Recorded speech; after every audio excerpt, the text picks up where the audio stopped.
And life. Yes, I never been to Boston, Kelly. I have to go also because in US now it's possible to travel. I read like 10 days ago or a week ago, they said, all right, welcome to Welcome. the US. Yeah, that's right. Come on over. I think it's also possible for us to cross the pond the other direction, so I've got it on my radar to make it to the UK sometime soon. UP Hour Speciale Crypto è organizzato da UP Gang e Marco Montemagno in collaborazione con Leontech.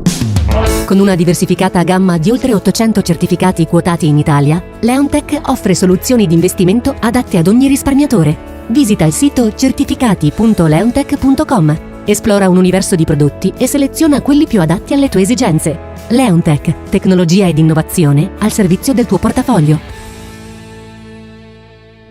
Yeah, I traveled to Italy recently, and the only thing, it was after 2 years of COVID. So basically, I've been here in UK for 2 years, and then I took the first flight with the family, and fly with like 4 people. It was a job, the test, the thing, the locator form, and so you travel with this brief, your case. Do you have this? Oh no, my God! So that's the only annoying thing, that you need a lot of documents, and or at least it does looks seem like a bit of a hassle, and that's funny. My husband wanted to leave the country with the kids, and I have 4 kids, and all I could think was, no way, that's way too much paperwork, way too much. It's really, and you have such a huge pressure on you because you think, what happened if I forgot a document? We cannot fly, So I was But then you really get stuck somewhere, right? Yes, that's why. Imagine if Algorand would have a smart contract that automatically, bam, bam, bam, you get all everything done. Well, Wait Colombia a and sec. Peru. No, this is funny that you brought this up. This is not planned, but Colombia I and don't know. I don't Peru know have anything about that. actually Do you have it?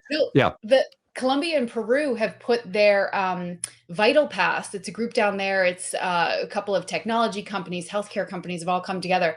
They've actually put their vaccine certification on the blockchain, and it has a user interface, but it's all verified on chain, and they are using that as their vaccine passport traction, which is very, very cool. I think they've got a ton of users on board already. It's new in the past couple months. I don't know if any other countries have adopted it, but I know that was like it's a perfect use case for blockchain, of course. It's perfect. I honestly, when I was traveling, I thought if blockchain was only, couple of years more developed, and also the culture was a bit more aware of opportunity and and always, this prejudice. If I say crypto, what's going on. But I was clearly thinking, man, I'm flying and there are always the same documents. Just check. I mean, once I did it, do it automatically so that you can control if I did it right. And that's it, instead of me doing printing, showing, it doesn't make any sense. So I think we'll get there. And definitely Algorand is playing a big role in all of this, let's say, crypto world. I remember I spoke with Silvio Micali, I don't know, a month ago or something. And I remember 2 things very, very clearly. One was that was very noisy because he left his window open and he was in Rome. So every 2 seconds, it was like, like the Rome chaos. So it sounds like the perfect sound backdrop for Silvio. Yes. The police in Rome coming after him. Can you please close the window? So he closed the window. And the second thing that I really thought was, oh gosh, he's so smart. This man is so smart. How can he calculate in his mind all of the things? So it was really impressive. How did you meet him?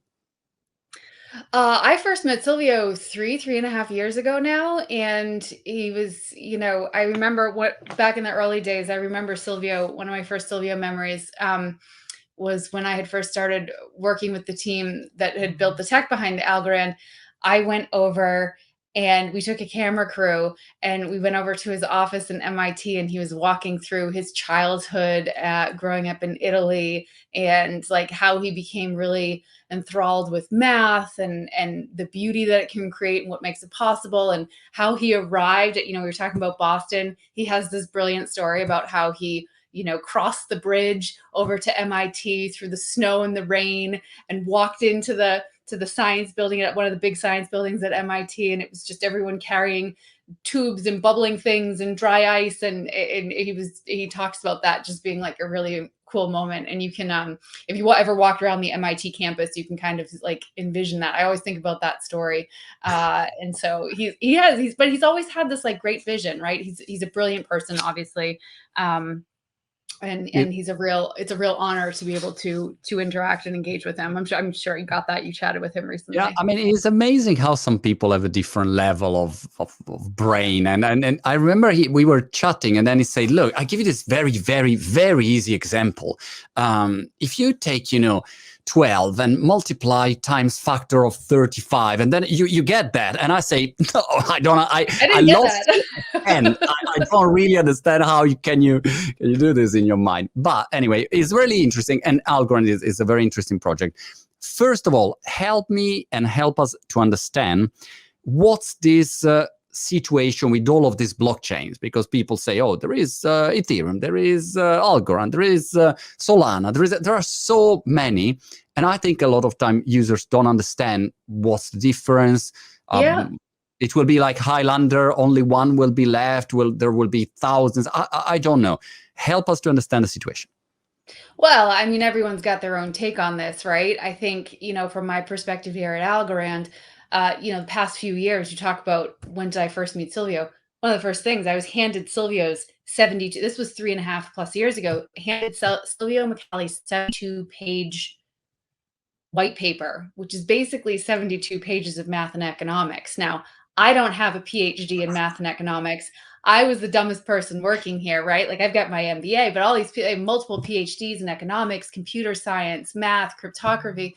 And so when you take that, but I think there was so much emphasis on the tech because the tech wasn't there, right? Like Silvio stepped back and saw, he's invented or co-invented. He wouldn't tell you this. He probably didn't bring this up, Monty, when you were talking, but he's invented or co-invented like half the stuff that provides the underpinnings from the earlier ones like Bitcoin and Ethereum.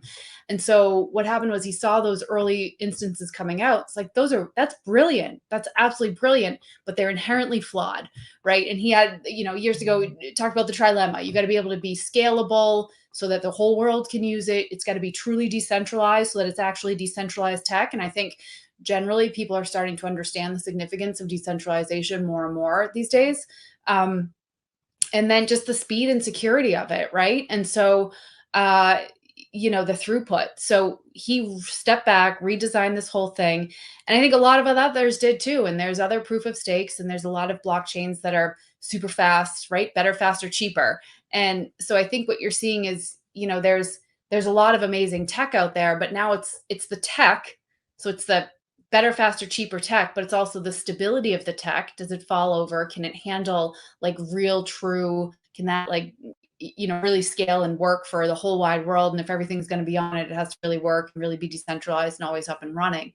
And then the other part of it is like, who's using it and what are they using it for? And does it have a growing ecosystem? Does it have a healthy ecosystem where people can get in and out of it? Does it have different opportunities? Does it have all the tooling, all the plugins, all the, community support? And does it have bridges to other chains, right? And Algorand's starting to see more and more of those because it will end up being a multi-chain world. I don't think there's going to be one. I don't think there's going to be thousands. I think there's going to be like a decent handful, right?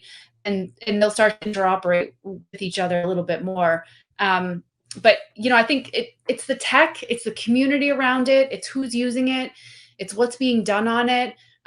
Where is it future-proof so that there's like some strong support for it? Is there funding to really make it move? Like I know at Algorand, there's right now well over $1 billion just in funds to support the ecosystem growth and development, whether that's more tooling, more resources, more on-ramps for people, more enablement for corporations to bring millions, tens of millions of people to the blockchain and use it, whether or not they know it. Like just, back to we were talking about the COVID vaccination passport in Colombia, Peru, right? Like that's a small one, but there's millions of people in those countries that are going to start to be using and interacting with the blockchain just from its modern infrastructure. But do you think that each of those blockchains will have a vertical specific use? And so, I don't know, Cardano or Elrond will be on Africa. and the Algorand will be better for certain use, Ethereum for something else. How does it work? All of these protocols chain together. I don't think it's probably geo based. I think it's probably different verticals. Now, whether that's gaming versus more DeFi versus more supply chain versus more government. So I don't know, because it's tough to tell, because I think even at Algorand, like, we have a bunch of pretty significant adoption across all of those verticals, from traditional finance that's bridging into DeFi, real estate, gaming, tokenization of different types of assets, new economic models for creators, artists, singers, songwriters, digital artists. Like, so it's, but I would see one being more like different types of industries versus like geo-based, because blockchain doesn't have any borders. It's expansive enough. And that's part of what it brings to the world, right? Is that it drops those barriers down. You don't have them for artists and communities. And I mean, I bought an NFT this morning from Australia, like, no problem, done in 2 seconds in my wallet, like, also like that. So that's that's like that's a cross border, like, that wouldn't have been possible. Like, think about it, that's a simple basic thing, but blockchain makes it like super simple. Yeah. Yesterday, I don't know, I went crazy for what was the project? Render. I don't know if you're familiar with that. It's like a render, like GPU blockchain, decentralized. And I thought, that's interesting. AWS sort in blockchain. So I started to go into it. And then I said, all right, I should get something there. And by the way, this video, as usual, is not an investment. I don't suggest an investment, blah, blah, blah. That's the old illegal. So don't invest. I mean, don't do anything. I mean, it's just my my take on this. And I mean, the gas fee for Ethereum, they were like crazy. I mean, I thought, wow. So I don't understand why with like Algorand or other blockchains, still Ethereum is used for certain kind of uses. I don't get that. I think, there's a lot of people that have been using Ethereum for a very long time. They were one of the first ones. Like, they've got first mover advantage in terms of the fact that they've got a really robust community. I think you're starting to see other communities really stand up. And like my comment about tooling and on-ramps and making all those things easy, like, you're starting to see those things come to life on other blockchains like Algorand and the rest of the layer ones. And as you start to see that happen, it becomes easier and easier to build on these others. I mean, I talk to people regularly that are migrating from Ethereum for that exact purpose. Like, you can't have a business model where those are your gas fees, where those are your speeds, where those are your fees, Right. Well, what about the classic topic of environment? Because Ethereum is supposed to transition to a proof of stake model, so environmental issues should be solved or partially solved. What's your take on this? What is Algorand doing? Yeah, I love the topic, love the subject. I think blockchain has somehow gotten a bad rap in the environmental conversation, and that is based on Bitcoin and Ethereum. And then you look at some of the new tech, like any new tech, clean out, like, it gets better as it goes on, right? And Silvio has been talking about sustainability since like 2018 or something, which I know doesn't seem like a long time, but those are still early days of blockchain. And Algorand was designed to be very inclusive, and so there's very low barriers to entry and low barriers to participation. And part of that is the network. The network consumes, even just at base level, like the network and the nodes that run it take up you can run a node on a Raspberry Pi, right? Like, it takes up you don't need some $60,000 computer that's spewing out $10,000 worth of electricity every month. You need something that's very, very minor. And so,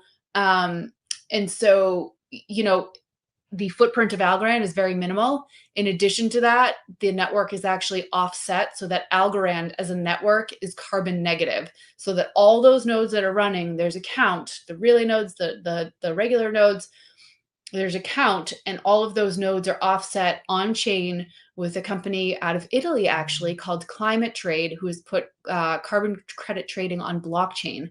So Wow. however many nodes are, it like bumps it up and adds a percentage, and in the network offsets those with the credit. So Algorand is actually carbon negative, and part of the offsets are done through rainforest initiatives in Indonesia. There's wind farms in Mexico and a few others that are helping to do that. And again, very minor footprint as is, but the network, we've gone the extra mile because it's important, right? And you see, like everybody's gotta contribute and participate in this, and it's super important having a sustainable blockchain. And I think it's a misnomer, right? Like you've got this Bitcoin story about mining farms and the energy consumption and the energy of a small country, but you also have clean tech. Like there's clean blockchain, there's next gen sustainable blockchain that is not that. Yeah, definitely.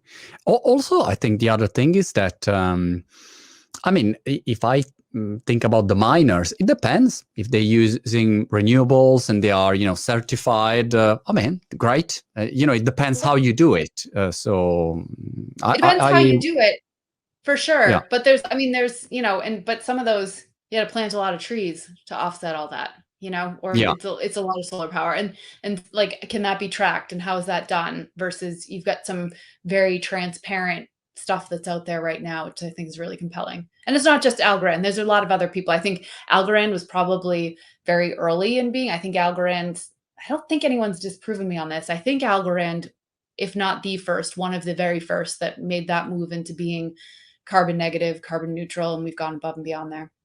Interesting. Kelly, I was curious about the topic of decentralization because I think I was watching an interview with Michael Saylor and the Pomp talking, about a lot of topics. And talking about Bitcoin, the topic was, it's really decentralized. And then, Googling around, I see, well, but it's not so decentralized, Bitcoin, at least from the data that I see. And when you talk about proof of work and proof of stake, yesterday I was listening to a deep dive into, I think, Solana, and the criticism was, it's very fast, but it's less decentralized. So you have, pros and cons, whatever you choose. What's your take, and what's Algorand direction in this? Yeah, so decentralization is a path. We are not sacrificing decentralization on account of speed. So the product team and those that are working on performance enhancements, they've laid some of that stuff out. There's some very ambitious paths to getting to 10,000, 40, 50,000 transactions per second at Algorand that will be coming down the pipe. And it won't be because we have to stand up, back to my comment about really exclusive $60,000, $80,000 machines that become the centralized parts, because not everybody can participate in that, right? And so decentralization is key. It's a path. I think you're seeing a lot of that with Algorand. In the 2 years that we've been live, there's over 15, 16 million users right now. There's, I think a real note to decentralization is the Algorand Foundation is responsible for sort of the ongoing tokenomics, the rewards, like how the voting, the governance happens. And I don't know all the details, but I'm paraphrasing here, and I think it's still in process. But they had over 50,000 people vote in, take action, go on, participate with their algos, and vote for what should happen with rewards programs. So you have over 50,000 people. It's 1.8 billion tokens or something were represented in that vote, which is, and it's close to 20% of the entirety of the stake. And that's, little less than half of what's out there and circulating. So I think that's a testament to just how fast some of these communities grow. And that's a really exciting moment for decentralization and for adoption and for all of it. So I think decentralization, for sure is critical, and Algorand's been designed to sort of succeed on that path of being decentralized. Got it. I saw that you did a partnership with CI in Italy. I don't know how you say it in English. How do you say CI in English? Silvio has corrected me many times, but I think you just hit it right on the head. The CI. Well, because in Italy we say CI, Yes. but we also say Colgate instead of Colgate, and REM instead of REM, or UFO instead of UFO. So I mean, we have our way of saying things. Well, I am Silvio, and we've got a few people over in Italy that I talk to regularly enough. So I am in the CI boat. So I say CI. Yeah, Fantastic. What's going on there? I love that. So that's I think, Algorand's found a niche in really like being able to bring traditional models into, not to call blockchain the new world, right? But like into a more modern infrastructure. And so CI being, you might know this, I mean, that company's been around for 150. Yeah, it's like the institutional company in Italy that collect royalties on music. Yeah, the point is, over a company that's over 100 years old, that represents the right, and then you're talking Italy, you're talking like the center of the universe for art, right? It's the center of the universe for everything, Italy. That's what we are. Oh, sorry, I forgot. I'm talking to Italians. Especially football. We are the center of the universe of football and everything. I should know these things. I spent 8 or 9 months living in Firenze many years ago, okay. which was amazing. But we can come back to that. But point is, center of the world back in my art history days. And so you've got 100-plus-year-old company, 150 years old, representing the rights of like 100,000 different artists, taking all of those royalties and rights, taking all of those things that they represent, putting it on blockchain so that it's more efficient, more economical. Like it modernizes their entire model. And I think it's a really interesting use. They did to do what they wanted to do, they had to actually, so a piece of art is an NFT, right? A non-fungible token. There's one of one. It's a very unique piece. They minted over the course of hours for a couple $1,000, 4.2 or 4.3, just over 4 million NFTs. Wow. One fell swoop. But the reason why that's important is because not only are they making their model of transfer, like again, modern infrastructure, right? At the very basic, it's modernized infrastructure over 100,000 different artists, 4 point something million pieces of art. All of those NFTs were minted on Algorand and created in a matter of hours for a couple $1,000. If that had been done on another chain like Ethereum, which has a lot of traction in the NFT space, if that had been done on Ethereum, it would have You cost had to be Elon Musk. millions of dollars. Wouldn't have made. They couldn't have done it. They couldn't have done it. Yeah, so and it would have taken some time, right? And so I think, again, back to like the tech matters, the stability, the better, faster, cheaper, that matters. Like you see a lot of that with, and so that's a use case that couldn't have been done on some of the legacy tech. That's an interesting point because, for instance, in I think in January, I would love to launch my NFT project based. I would love to launch something like VeeFriends. I don't know if you're familiar with Gary Vee. He launched VeeFriends. It's a collection of NFT that you doing Monty and Friends that have a utility, basically. No, are you doing? I will not call it Monty Friends, but the Monty Friends. Are you launching Monty Friends? That's a genius idea. I could call them Monty Friends and copy Gary Vee without any embarrassment. But the interesting thing is this one, that I think a big obstacle to buy an NFT at the moment is that if I say to my community, all right, 3 million followers on several social media, say, all right, guys, I got this NFT, they're cool, the great graphic, it's a great piece of art, but plus you have a lot of, you can have access to my events, my stuff, and we can have an experience together, is great. And my community will be, I'm sure, up for it. But the problem is that they will jump on, OpenSea or whatever, and then they will have gas fee. And they will have, the wallet to install, and then they will have the Ethereum to move or whatever, crypto convert, fiat. I mean, I lost them already. So that's, I think, a big problem for adoption of, NFT. To make it really mainstream, you need to have a very easy technology, like Connect, PayPal, whatever. That's it. Easy. I don't even think like contactless card. I pay taxi, boom, like that. Yeah. So I don't know, what's the situation there? Yeah, so I think, and again, I think this comes back to like you're seeing the pieces and components to make that possible come to life.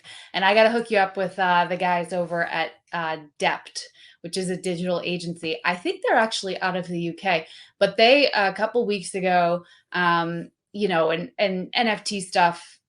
I mean, it's soared, right? There's something like the first half of 2020, it was about $13.7 million dollars. In the first half of 2021, it's something like 2.5 billion, right? And so as a brand, like you have to pay attention to that, right? And so this company has built what I think they're calling Algomart. And effectively, it's like a white label marketplace where, to your point, it's all driven and powered by blockchain, but it has like a really seamless user experience that you could brand, right? So you could go and say, I'm going to put up the Monty Marketplace, because you don't want to send your customers to OpenSea or somewhere where they're going to get lost in a whole yard sale of other things, right? You want to send them like, come to the Monty store. Like I wouldn't want to send my followers to the Monty store. They're going to come to the Kelly store, right? But send them to your marketplace where they can onboard with, whether it's Circle on the back end or some of the credit card processing, because that happens now, right? Like you can credit card process, transfer it, it becomes tokens on the back end, and then you're entering the ecosystem. But there are these on-ramps that are now being created that let people very seamlessly, let people like you stand up these things very easily, and also like let customers or enable you to let your followers like participate in this and get on board with some of the NFTs and some of the ownerships and buying and selling and secondary markets and utility of what they have if they have access to those. So, I think back to my original point, right? It's about the tech, but it's also about like what's the funding and what is the ecosystem of people who are really building like strong things that make this stuff accessible and inclusive. Yeah. Definitely. I love this Algomart. I'll definitely go to check what they're doing. But how about the secondary market then from there? There is a bridge. If someone got, buy the NFT and say, all right, but I want to sell it now on OpenSea or wherever, they have this opportunity. Yeah, I think a lot of that is coming. I think for a lot of what I've seen on Algorand right now, like people are trying to do more white label, like their own storefront kind of a thing, right? Like this, you'd go to Selfridges, you'd go to Bloomingdale's, you'd go to the supermarket, right? So you go to the rug store, right? So I think right now is sort of like reinventing those marketplaces that make sense for what the sale is, right? What the audience is. And I think you'll start to see more and more bridges. But it's the same way today. Like, well, if I had that pair of shoes from Selfridge, like where would I go and sell them right now, right? So like I think the secondary market and the bridges will start to happen more and more. And they're not totally quite there yet, but I think we'll get there, especially with some of the growing ecosystems on some of these other fronts. Interesting. What about all of these stable coins that every 2 seconds there is a new stable coin? Here is what is the crypto pound? I think they're discussing the crypto pound. I say, all right, cool. What's going on? There are a lot of stable coins. I haven't heard what's the crypto pound? The crypto pound. I think Boris Johnson say, we're going to have the crypto pound or something like that. Or I'm going to hate the crypto pound. I never understand if he's against or in favor or something. He's always, it depends by the moment. But what do you think, what is Algorand doing in the stable coins, e-money world? Anything there?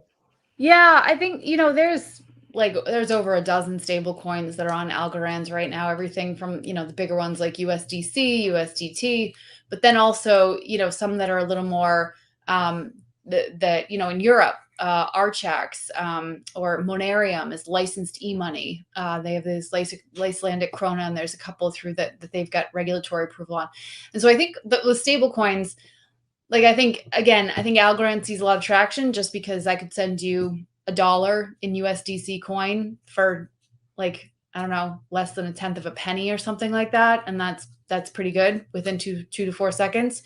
So I think stable coins just in general are seeing a lot of traction on Algorand for better, faster, cheaper reasons. But I think also, like, if you step out and look at the bigger picture, like some of the money cross-border payments and remittances and what's going on there. You take a company like Be Next, which is out of Spain, but they're doing all remittances between Spain, Europe, and Latin America, right? And it's all remittances back and forth. It's a massive market, hundreds of millions of dollars, and they're a neobank of sorts, and they have seen a ton of traction, and they're doing that all for their users on Algorand because it's better, faster, cheaper, and they can do more for their participants, and they can serve more people. They don't have a big, massive bank headquarters. Like it's more about the simplicity and the back and forth remittances of the platform. So I think there's that. I think there's some other people doing some really interesting things, being the crypto version of Swift and more on Algorand. So I think we've seen a ton of adoption there. I think stablecoins are just representative of, better remittances, better payments. And what about countries? Who's next after El Salvador? I know that you know, Kelly. Who's next? Who's next? Is Italy maybe? Or who is it? I don't know. Listen, as you can imagine, I'm sure like countries and governments don't quite move at the same speed as the rest of us all here in crypto. So I think it's a little bit of it's a little different. I know, like for national initiatives, we've seen some traction there for sure. Not just early on from the Marshall Islands, but also with, the Vital Pass within that's with the Colombian and Peruvian government and healthcare system. Bermuda and Panama are doing their healthcare payment infrastructure on Algorand. And for Bermuda alone, it's like $800 million a year or something. And so if you look at like these national initiatives, El Salvador included, like some of the records that they're doing there, CI, right? CI has ties in with the Italian ministries and how that's going. So a lot of these things I think are serving as, I'm not going to say proof of concepts, but like you got to take a step, right? You have to try, you got to take a step first before you say, okay, our entire economy is blockchain based. It's gone. Wow, fantastic. Kelly, it was such a pleasure to talk with you. Now I will explore the idea of doing Monty Friends or Monty and Kelly Friends. We should do probably together. I'm sure it will be a huge success. I'm open to collaborative efforts. We could do that.